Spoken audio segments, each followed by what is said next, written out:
Good morning. What makes technology ours? Is it just the owning of the item?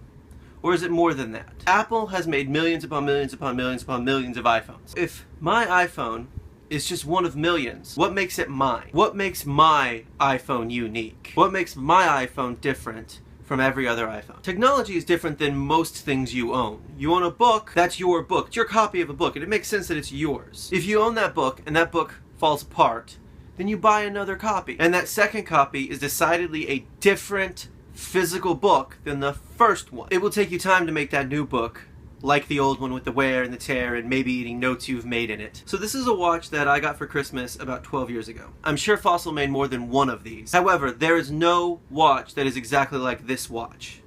From the scratches, to the paint fading, to the gross, disgusting grime that I probably should clean again. All of these things, these individual little tiny bits, makes this watch mine. But what if I replace the band? Or the watch face? Or the gears? Is it still my watch or is it a new watch? This is the problem with technology. These things can be replaced piece by piece, not all at once. I've had my iPhone for just shy of a year now, and it's fairly dinged up and scratched up, although not the glass. Haven't broken that yet. It's unique, but I couldn't pick it out of a lineup without turning it on. If you laid out 5 or 6 silver iPhone 5S's and just put the front down and I had to pick which one was mine, I couldn't do it. So do the contents of my phone make it mine? If the only way I can identify my phone is to wake it and look at the picture I have on my lock screen, does the physical phone even matter? Then again, if I have to replace my phone, I back up the contents of my current phone, and then I just put that content on my new phone. Does that make it the same as my old phone? No, it's a new phone. And what if I just have to replace the screen? Or the back case? Or the logic board? Does one change internally or externally create a new phone? Or is it my same old phone? My first laptop was a 2004 iBook. I love that computer because it was the first computer that was 100% mine. I had hard drive problems though, and I had to wipe it more times than I probably should have. So the hard drive contents kept changing.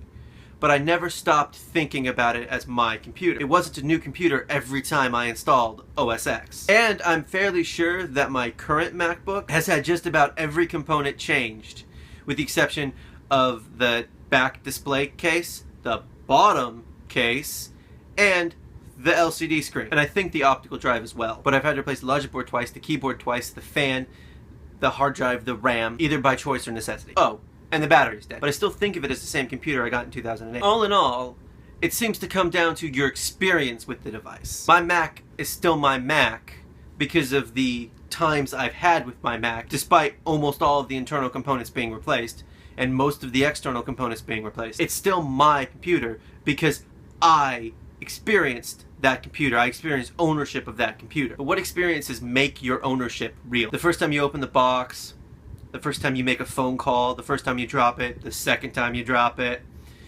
Do these things make it yours? Is it the sum of the experiences? I honestly don't believe I answered the question. And I never intended to. But I hope I've given you something to digest. Thanks for watching, and I'll see you on Friday.